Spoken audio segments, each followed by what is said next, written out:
Hello, hello, hello, people of Earth. My name is Archer, and this is an interesting episode of Back to the Map because this is a 3 a.m. show.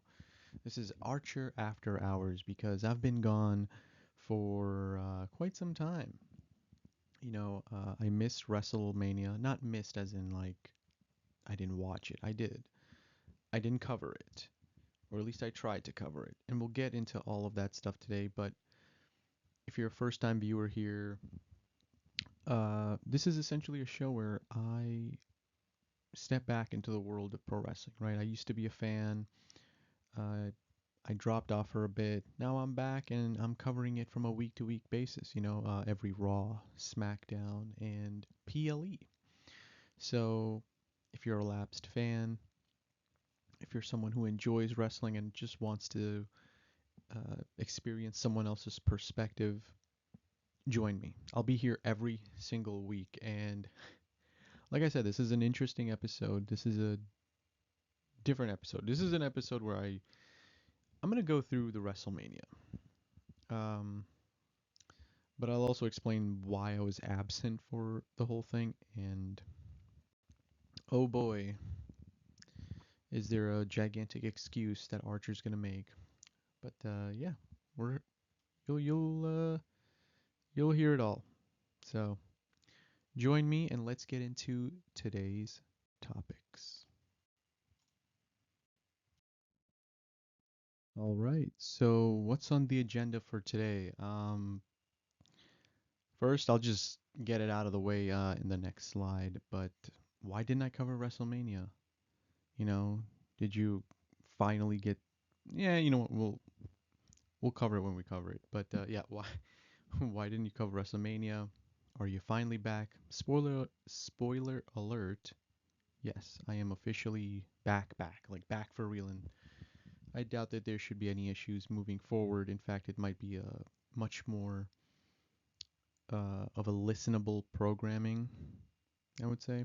I'll go through WrestleMania 42, both nights, as well as Brock's retirement. Um, Not going to go into detail. I feel like so many creators have already done that, so I'm just going to cruise through it. This is a late night episode, so I don't want to take too much of your time. I know you're probably not going to watch this at like 3 a.m., but for the sake of brevity, and of course, the Raw recap. Uh, Looks like I'm gonna have to go through both of the Raws, but I doubt that there's a lot to talk about. I mean, there is. I should say there's quite a bit to talk about, but those shows, hmm, not a lot of meat on the bone. But yeah, let's get into the grand excuse, shall we? All right. It's time to looks like it's time to confess. So I did have a process for WrestleMania. I was telling myself like, wow, it's kind of cool that the timing of me starting this little project, uh, WrestleMania was right there. I didn't have to wait like a few months or a year. No, God, I mean a year would have been WrestleMania, but I didn't have to wait a long time. It's not like I did this in August where I'm like, ooh, we're building to WrestleMania and this and that, da da da da da. So I was kind of excited, and I had a whole process for it. And I was thinking about it. I was like, okay, predictions, review night one post show, review night two post show, Monday after Raw. Pretty simple, standard wrestling creator stuff. And at some point I was like, you know what? Let's blend one and two together because after watching one, I was kind of like, well, we got to do a rant about this because night one was just horrific.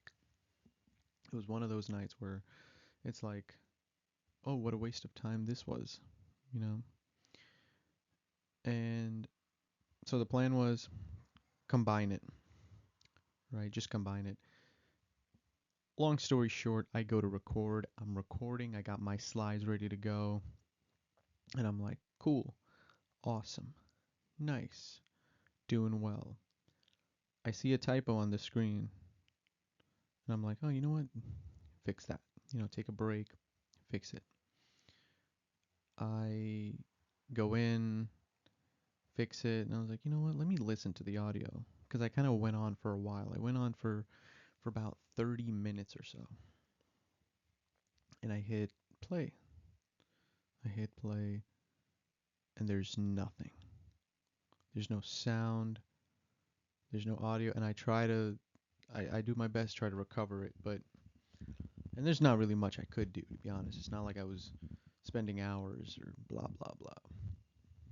But it was gone. It was gone, and I was so pissed off because I was like, you finally like actually doing stuff on time and this and that, and then here, boom. And so this was the third time this has happened. Now I will say the first time this happened, where the audio just kind of didn't record or whatever, it was all my fault. Second time, uh, something just went wrong and I didn't even know what it was. WrestleMania, me talking through night one, night two, everything just like it was weird. It just didn't work. And they come to find out the mic was broken. Now, a little fun fact, and now I'm peeling the curtain back here. If you listen to episodes 1 through 16, this is episode 17, you'll notice the audio was crap. And I'll never argue that. The audio was junk. And the reason for that is I was using Apple wired headphones. So that's where the audio comes from. Or I would say that's where the microphone existed. And I guess because I kept unplugging, replugging it back in, because I use that for my personal phone as well, not my personal phone, but like my other phone as well. I have like a dummy phone that I use. It's like an old crappy phone where you still need the 3.5 millimeter jack, and so I'm like, instead of using my phone when I come home, I'll just use the shitty phone and burn that one's battery. So unplug, replug, so on and so forth. And it finally gave out, man. It finally just, this has been years. Oddly enough, I could still hear, I can still use the headphones as headphones. I just can't use the microphone. Now, in the past, I did like play around with the audio and try to manipulate it in a way where it sounds a little bit better because I'm on a tight like budget here and, and so I'm like, just put the content out there, just make the content, right? So I made the content with Apple wired headphones, and I was like, I'll just use this till the wheels fall off, and that was genuinely the um, the approach that I was going to take. I was like, I'm just going to use it till this thing just dies. What I didn't expect, because I've had this headphones for years, is I didn't expect it to die so early, and so I was kind of stuck in mud here, because I'm like, well, what the hell do I do? Because I still want to commit, and I was thinking like, well, do you just record it on your phone and figure out some way? Like, I'm not like super tech savvy and this and that, and I've never done this before. So I'm like, okay, what do you do? Do you just come out with a crappy not carbon, but like, do you come out with a crappy copy of you covering WrestleMania and it just gets lost, but you still did it? Like, how do you want to approach this? And I was like, no, forget it. Don't put another piece of garbage audio out there again, especially if it's, because I'll say this, for what it's worth, that Apple headphone worked like it was it was much better than my computer because I did record from my computer. The audio is absolutely garbage. Horrendous. And so I was like, no, you can't use that. That was unlistenable. And I didn't want to externally record it because I do it through the slides. I didn't know how else to like do it. I didn't want to do an audio only and have a black screen for you guys to look at. So yeah, I decided screw it, get a real setup. I kind of had a budget in mind. It's not a lot. Like I I did some research like after I, had a little bit of a after I finished my crash, after I finished crashing out completely. I was like, all right, do some research and then make a decision. And long story short, I did the research and I was like, all right, choose this. It's within the budget. It's not extremely expensive, um, with all the parts and all these different components and stuff. So I'm like, all right, cool. The shipping took longer than I thought. And I was like, looks like I'm gonna have to miss this week. So I missed last week. I missed covering. So I'll tell you what I forgot. I mean, I'll tell you what not forgot, but like I'll tell you what I missed. WrestleMania Night 1, WrestleMania Night 2, the Monday after Raw, and then the Friday. Oh, right. The Friday. Oh my God, the Friday night SmackDown. And yeah, tonight we're just going to cover um, WrestleMania again and Raw. Maybe SmackDown, but I'm going to have to really. To be honest, as I'm recording this, I completely forgot about SmackDown. Like, I don't even think I have it on the slides. But yeah, that's the story. I'm back, and this is permanent. So you'll be hearing a lot from me more often and more frequently. So stay tuned for that. I don't think I missed anything, to be honest with you, in this whole thing. Mic broke WrestleMania weekend, couldn't record, did a whole bunch of research, looked into decent and well enough products so that the audio, isn't crap. And yeah. Oh, you know what I almost forgot? Setting it up. I would have finished this video would have come out actually earlier, but I could not figure out how to work the system.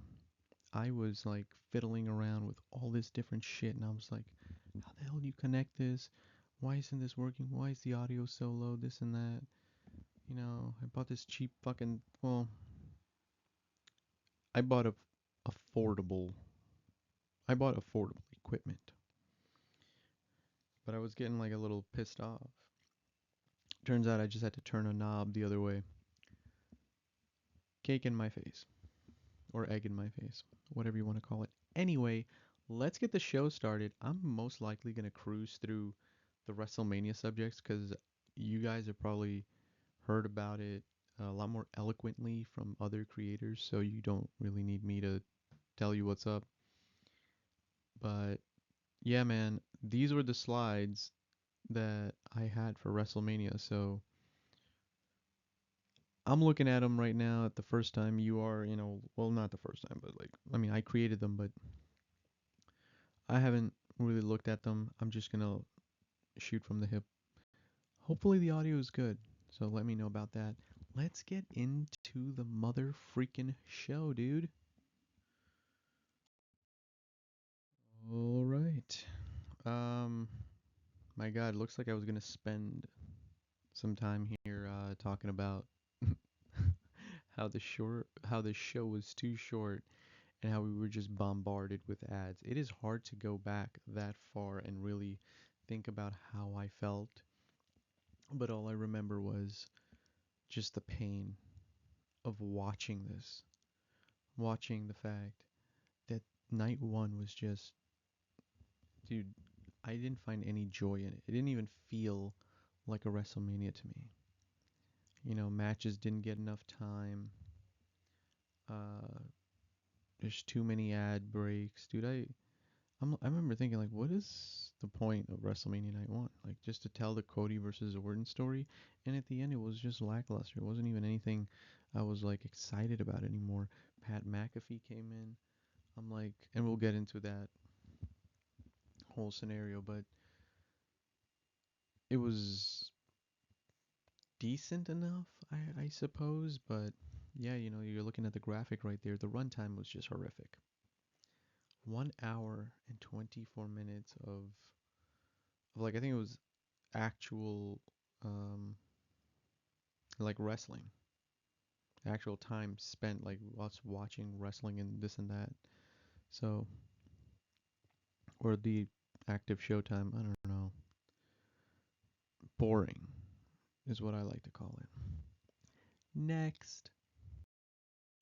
Well, isn't this interesting? It looks like at this point in the show, I oh, I see what I did. Uh, okay, never mind. This is me like coming to the realization of what my slides look like. This is, like I said, guys, this is a 3 a.m. Episode. So forgive me for not knowing what the hell is on my own PowerPoint deck. But yeah, matches didn't get enough time, and apparently I put it on the screen here. Oh my god. I forgot that Liv Morgan versus Stephanie Vaquer was 6 minutes and 51 seconds. Let's just, like, here's the thing. That was horrific. For a women's title fight, and I've seen what Liv has done post the title, right? I've watched the 2 Monday Night Raws. It looks like Roxanne is going to become a bigger part of this story more than I thought because earlier this week, Finn Balor is in Roxanne's ear, and I love it. I'm like, cool. Gives them something to do.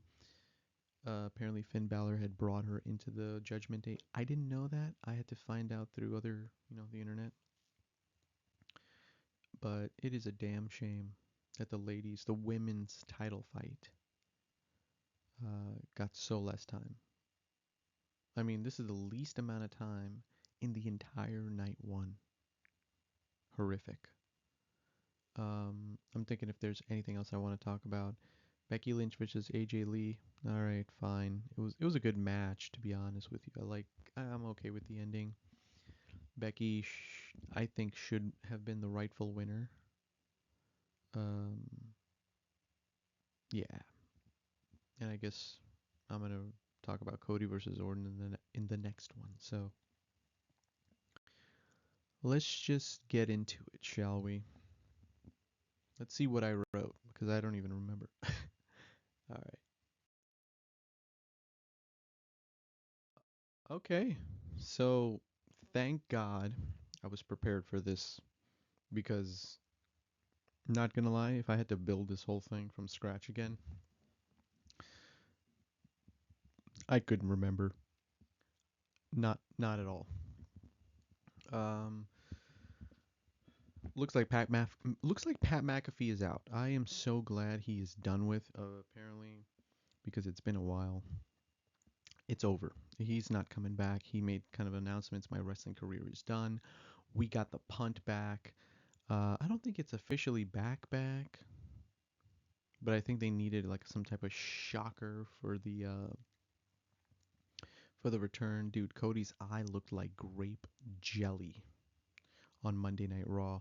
But essentially, what I want to say about this is, you know, the match itself wasn't like amazing. It wasn't fantastic. It wasn't something that I'm gonna be rewatching again.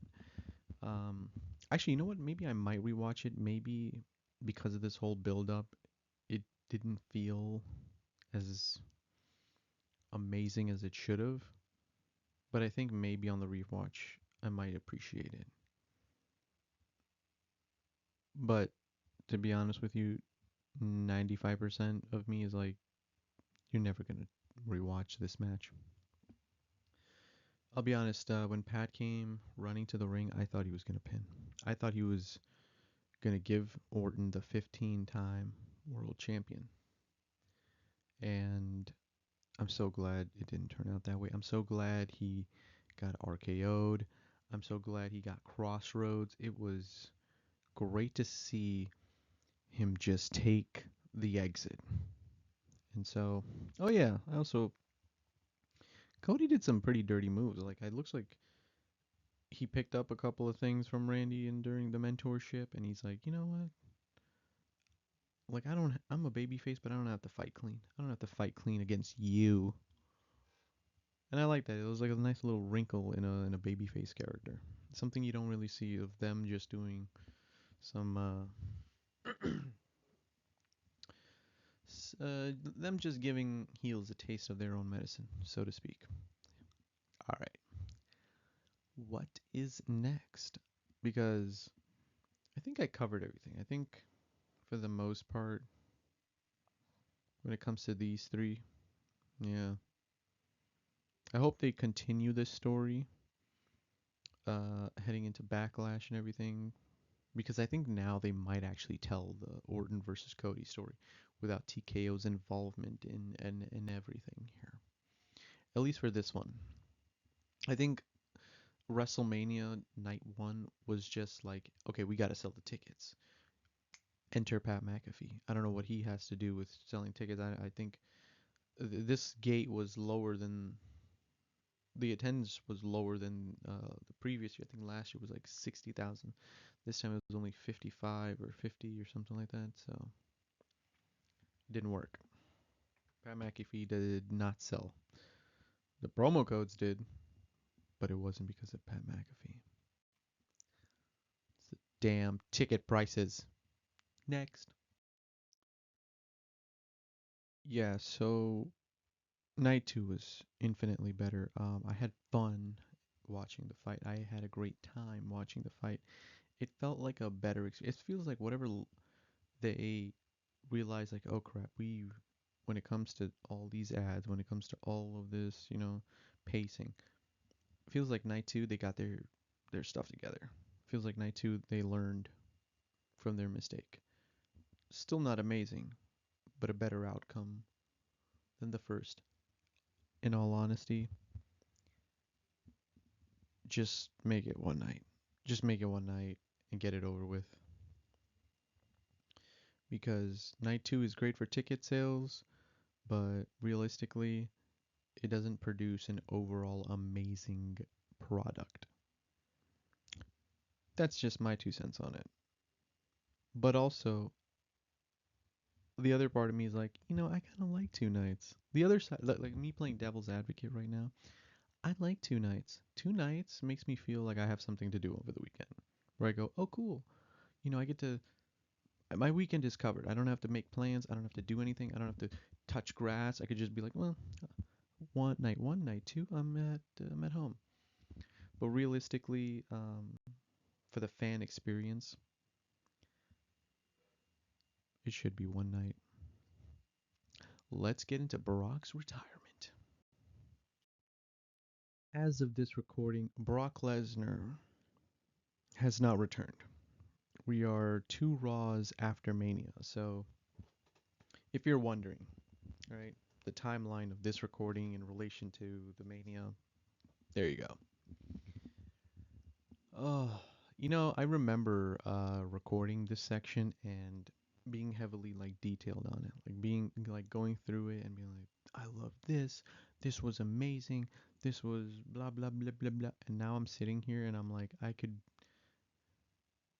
give him his flowers, but at the same time, I'm like, I'm done talking about it. I just want to get this one over with because microphone issues are just boiling in my head right now. Like, I'm just like furious. But let's talk about it. I absolutely loved that match. I love the fact that they put Oba as like this like new monster kind of character, right? Like Brock was like the beast, but like there's this term in like wrestling like, oh, he's the big monster like guy, like like he's the the guy that will just ragdoll you, this and that. And it feels like that role has now the passing of the torch essentially. And it's interesting that it was his retirement as well, right? Because I we didn't know that. I thought Brock was gonna like lose, like the way he was just selling for Oba, not just in the fight. The fight was amazing. Uh, I'm talking about leading up to it, right? Uh, Taking the power bomb from Oba on Monday Night Raw. going over the top rope that sell the facial, like, you know, his emotion, the emotion he carries on his face. I was like, dude, this guy really cares about this feud, about this fight, and I can't wait to see him put Oba over, because he's doing it in ways outside of the match where you're like, wow, he really cares. When Brock cares about a match, he kind of puts more energy and more of his like, you could see him like he's actually selling. He's not just being like, well, you, all right, you hit me, thanks. It's more of like you could see the frustration and the emotion like come out of his face. And I loved it, man, dude. When Oba came out, I got goosebumps. I got goosebumps. I was like, dude, this is something else. And he came out, the match happened, and I got goosebumps again. I'm like, this is everything. I haven't gotten goosebumps for like a wrestling storyline in a long time. I've had like an oh kind of moment, but this was something special. I was watching. The match was great. From what I remember, it's barely anything, but I do love the fact that when he took the F5, he took one F5 in this entire match. When Oba took the F5, he also like sold it. Keep in mind, he's like 27 years old. 27. Brock was 27 when he came to the WWE. So, like I said, circling back to the passing of the torch, it's like, yeah, he's the next in line, right? But when he took the F5, I was like, oh, he's not getting up like right away. He's kind of like really selling, like, oh, dude, this really hurts. Like this guy, right? Like it's kind of like that old wrestling promo. Sh- like I would say, what is it? The structure from Paul Heyman. It's like you always want to elevate your opponent, because the thing. The thing is, if you keep telling everyone like, hey, your opponent, he sucks, he's nothing, he's weak, he's not strong, and when you beat him, well, then you just beat a guy who sucks and weak and he's not strong. You didn't really elevate him or anything, so it doesn't make the win meaningful. And if he beats you, then you just lost to the guy who sucks and weak and isn't strong or whatever. However they decide to downplay. And I love the fact it's like the small things, right? I love the fact that you're always like trying to get up, and it's taking him some time. I'm like, dude, this is crazy. But he finds his footing, he finds the win, and he pins Brock Lesnar for the 3 count. And soon after, Brock retires. I don't really think Oba knew, to be honest. Like as I was watching it, I mean, maybe he knew. The only reason I say maybe is because he kind of like tipped his hat. He tipped his hat, and he was the first one to walk away. Right, like Brock was still in the ring selling, and I was like, all right. Usually, like the performer kind of goes, like usually the loser kind of like rolls out of the ring and goes back, but he kind of like sold it, sold it, sold it. Okay, his theme song was over, and then he takes off the gloves, takes off the shoes, does a little bow, not a bow, sorry, but like he does whatever he like he kind of bends down. Like I forgot what the pose is called, but he kind of bends down and prays to the. I don't know what the pose is. Whatever that pose is in that first photo, that's what he's doing. And he says goodbye, and that's it. That's the legacy of Brock Lesnar. It's the end of an era. I thought they were. I thought like Gunther was gonna, take his retirement. Meaning, like I thought Gunther was gonna retire him. I like this better. This is much better. This is a much more uh of a this is a much better storybook ending for Brock Lesnar, because Gunther was just gonna tap him out or put him to sleep, or just crush him and all right, goodbye, Brock. See ya. This is better. This is Brock Lesnar selling a storyline and giving someone credit and boosting their stock in the process, right? Like I was mostly excited for this fight in the entirety of WrestleMania, and there was no championship here. It was just big guy versus big guy. You know, Monster, the Beast versus the Ruler. Two behemoths going at it. And this is a much better ending. This is a much better like here now it's your time. It was honestly I loved it, man. Everything about this, I loved the build, the match, the ending, Brock retiring. All right, you know, like didn't expect it. It was kind of like shocker value. I'm like that. All right, cool. That honestly, that was like the story of the whole Mania at that point. But no complaints, man. No complaints. And as for the legacy of Brock Lesnar, I mean, what can you say? This dude just ran through people, cashed the biggest checks he possibly could, got those brand deals on his shorts, and I think he did make the best of his wrestling career. You know, because a lot of times, you know, in prize fighting, you know, because he did do UFC and stuff, these guys don't make a lot of money, and then they kind of just fizzle out. It's kind of different in WWE, but at the end of the day, just get your money, get what's yours, get what you deserve, and bounce.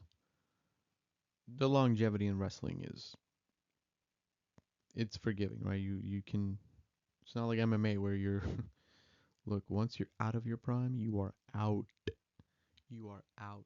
It's over. You're never getting it back, and you don't get paid like a champion. But Brock is what now? 49 or 47, something like that. He's in the late 40s, so call it a career. It's a damn good career, and he made a lot of money doing it too. So shout out to him. And now the main event of WrestleMania. I love this match. This match was amazing. I'm going to keep this one short because, yes, this match was amazing. And you've probably heard it from a lot of the creators. And you should watch it back. I loved it. I loved the storytelling. I loved the moment. Dude, when Punk took off those tape and threw it at Roman, and he's like, yeah. And then the ref picked it up and he low blowed him. I was like, dude, that is so clever, so smart, brilliant. Why has no one thought of that before? Like just it's like a small motion distracting the referee, take advantage. Cause dude, Punk tried everything. He really did. He tried everything in the book. And after watching the two Raws, I will say, you see that second photo from with the one with the steel steps. I'm so glad that wasn't brought into the reason he lost because I'm like, I mean, it is it is well within his right to say, look, you hit me with the steel steps and that took me off my game. Who said that you could use it? By the way, who said you could use steel steps? How did you not get DQ'd? How did this happen? Like, you know, he could have just been Mr. Complainer, but he took it like a champ. He's like, I tried everything and he beat me. It wasn't my day. By the way, speaking of the steel steps, personally, I don't care if he is the tribal chief or in the OTC and this and that. Rules are rules. He used a weapon, the steel steps. He should have been DQ'd. I remember watching it going, "What? Ref, step in. Match is over." Like, what are you doing? Stare. What are you doing? I didn't like it. This match did not need that at all. Like, I almost forgot about it, and then I was like going through it. But I'm like, oh yeah, right. Why the hell did he use the steel steps? It was it. Like the whole time he's like, oh, CM Punk is old, and then early in the match he just steel step. He hits him, and I just can't figure out like what's the reason. Cause I'm like, if he's old, and beat his old ass and beat him clean, And he did beat him clean, but this little thing just bothered me. But I do love the final touch at the end where Punk goes for the GTS and he just couldn't. He couldn't. He tried so hard. And he's just like, I can't pick him up, dude. I can't. I'm just depleted with energy. I've tried everything with this guy. He couldn't pick him up. Fell to the ground. Roman, spear, 1, 2, 3. What a great match. This made up for everything in night one to an extent. I may have oversold it on that one, but this was so much better. The storytelling was great. I loved it. And Punk can still go, man. This dude can still go. Um, what's next for CM Punk? I don't know. He had that. Well, we'll talk about it. But in terms of this match, loved it. Loved, and I loved the entrance from both men. The entrances, spectacular. Like an ode to the past, right? Anyway, let's get into the next bit of business, which is Monday Night Raw. I am so sorry for that. That sound that just came out, oh my goodness, I apologize. So let's talk about Monday Night Raw. Um, both episodes, let's just combine them by subjects, essentially.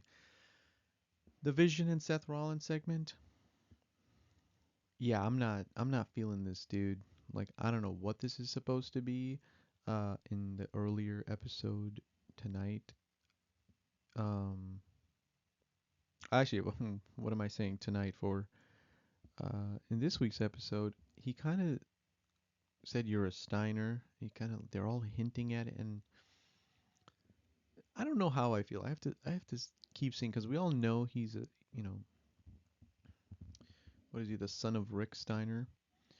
But I'm like, I'm fine with the Breaker name. If they change it to Steiner, I'm cool with it. I'm fine with either or. I really don't. It doesn't really matter to me, you know. But this feud itself, I don't care. It's one of those things where I think they expected like a more I think they expected a better reaction for Braun, like from the fans. I think they thought the fans would be like, "Oh, dude, the Braun's gonna be like the biggest, the next guy." And I do think there's a bright light in his future.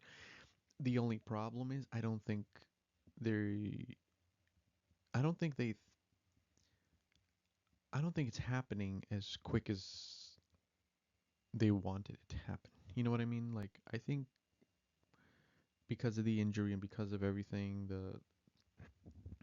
the Bronson Reed situation, and it's like, oh, this is gonna take time now. This is not gonna be like an Oba Femi. You're over in just a few days. This is gonna take a lot of building. And the problem is the storyline isn't helping. Like this storyline, like I don't even care. Like Seth and the Vision. Like by the way, can Braun Breaker just move away from the Vision? I don't know what he's doing with the rejects. I truly don't. What is he doing with Logan Paul? Who cares? My goodness. Like what? It doesn't make sense for him to even be attached to those two. Those two should just form some other faction, or like he should just move away from this. It's doing him no favors. I don't see anything really beneficial. But yeah, Braun thinks he's the future. Seth is out for vengeance. That's it. Let's talk about Roman and Jacob. I am loving this. I am loving this. I love the fact that Jacob Fatu, his emotion and everything, he's like, I don't want this. I need this. And his like raw passion coming out for like, hey man, I was broke for like 12 years. You didn't like pull me in. It was Solo that pulled me into this business, into the WWE. And then he does like that mandible claw thing, and that came out of nowhere on Monday. I was like, what? Like I remember being shocked. I was like, dude, this is heating up, right? Because Roman gave Jacob 1 week to think about it. And he's like, bro, I don't need a week. He's like, I said what I wanted to say to you last week, and we're just gonna keep going. Like, what are you deaf? Like, I loved it. He didn't say, "Are you deaf?" But like, I'm paraphrasing and all this stuff. But I love it. And then the mandible claw just came, dude. When that came out of nowhere, I was like, "What? Like, what the? This is crazy!" And I was like, my reaction was that I am so much more entertained by this than anything else that's happening. Now we still have Friday Night SmackDown, and the deal with Cody is still up in the air. To be honest, off the top of my head, I'm still not sure what he's gonna be doing. I think it's. I hope it's the Randy stuff. I don't know, but I am so excited for Backlash. Jacob's not gonna win. I don't expect him to win, but man, he makes a good case. At some point, he'll reach that level, right? At some point, he'll reach the level of I finally became champ, but it's just not gonna be uh, beating the OTC. You know what I mean? So yeah, I'm loving the storyline. They're really pulling me into it, but I don't see this really turning out to be a success for Jacob Fatu. Um, let's just talk about the rest of the show. Basically, I think what like let's talk about just the rest. NXT call-ups, um, Fatal Influence, dude. What's her name? Jacy Jane. What's a funny, interesting thing? I forgot the reason why, but I remember one day, and I don't watch NXT. I remember one day I tuned in to NXT, and I believe this was, I don't remember, but it'll be easy to pull up once I say it. I was watching NXT, and Jacy Jane was fighting Stephanie Vaquer, and uh, there were rumors, and I think she showed up on the Monday Night Raw, and so I was like, oh, she's probably dropping the title. And boom, she drops the title, and I was like, oh, this is very predictable, right? You get called up to the main roster, but you're champion, you have to drop it. Maybe they may have, maybe I think at the time people just thought, yeah, they're gonna give her like one more PLE, like NXT PLE, and then drop it there. But no, she just dropped it on a random episode, and it was the random episode that I decided to, for some reason, watch. And Jacy Jane became NXT champion. Now I didn't follow the story. I didn't follow anything. I say all of that because during like that whole time, I was like, oh, this like watching her wrestle. I was like, oh man, this girl has like so much potential and so much like character. Now just didn't care about the NXT brand to continue, or even continue watching wrestling for that matter. So I dropped off. But I remember at the time thinking, wow, this girl, you know, she's she's got the look, she's got the heelish kind of behavior, and I'm like, wow, she's going places. And when she showed up on SmackDown, she couldn't get a word in, dude. The crowd was booing her. I couldn't hear her.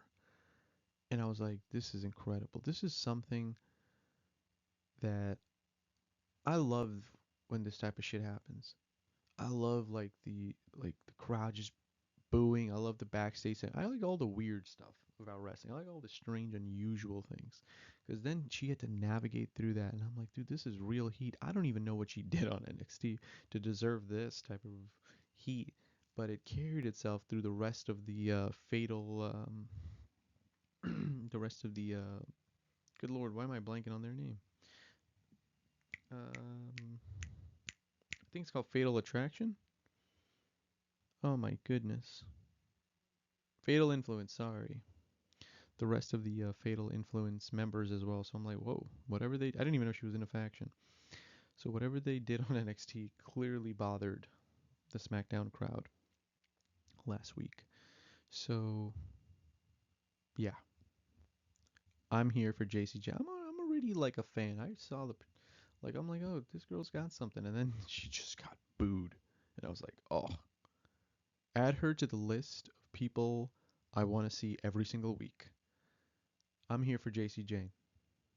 Is what I'm saying. Danhausen, let's talk about that. I can't get enough of this. I love the segments. I love the fact that he went to the Miz's house and he's got Maurice involved in this now. Dude, this is like what I love about pro wrestling. This is what I want to enjoy from a week to week basis. Just the funny, goofy, weird stuff. I don't need like this visceral babyface versus heel all the time. Sometimes I just need to cool off with a segment where a wrestler gets like a somewhat of a I wouldn't say it's a home invasion, but he gets an unexpected invitation. Well, he gets an unexpected visit from one of his coworkers, and he lands in the pool, gets his bike stolen by said coworker, and accidentally throws some type of powder, brown powder, in his wife's face. I love it, dude. I love it. I can't wait to see where this curse and this storyline with the Miz goes. I am so here for it. I'm loving the Danhausen stuff. Um, what else do we got? Sami Zayn is the gingerbread man. I can't believe they're still continuing this. Just move on. What else we got? Um, yeah, I think we did talk about the Liv Morgan, Stephanie Vaquer uh, stuff, but yeah, I think that's about it, honestly. Uh, not too much else that's happening. I did love the Joe Hendry Fire Logan Paul segment. That was great. Mm, that's interesting. I like it. I love it. Um, what else? What else happened? Let us see. Let us see. Let us see. Yeah, that's about it. That's all I can honestly sift through and think about. But yeah, man, I am back. Actually, let's save the outro for now. Well, I'm just gonna say it. And that concludes tonight's episode. Thank you for watching. Thank you for listening. I hope my mic is better now than it was before. It should be, honestly. Setting it up was a pain in the ass, but it's working now, and I'll be here every single week. So please stay tuned. If you like this video, you know, do me a favor, drop your theory, your comments, or whatever else you feel in the chat. Not in the chat, in the comments section. I do read all of them. I don't get any. Uh, from time to time I do. I don't know, just kind of random ones in old episode or whatever, this and that. But I do read all of them. I do respond to them. So oh yeah, if you want to get shouted out in the next episode, drop a comment. I will shout it out in the next episode. I love doing that because I like hearing what you guys have to say. I like hearing your theories. I like hearing, a different perspective of how people watch this show and what they think about certain characters and certain storylines and stuff like that. So yeah, if you do like the episode, please comment. If you haven't subscribed, please do that as well. It does help the channel. It does help the algorithm to push my content out there. And also turn on those notifications. Turn on the notification bell because every time an episode drops, you'll know about it, and then you can watch it with. Well, I doubt people watch this with other people, but well, not my content. But yeah, thank you for listening. Thank you for watching. This has been Back to the Mat After Hours, a 3 a.m. episode from yours truly. I appreciate your time, and I'll see you on the next one. Peace.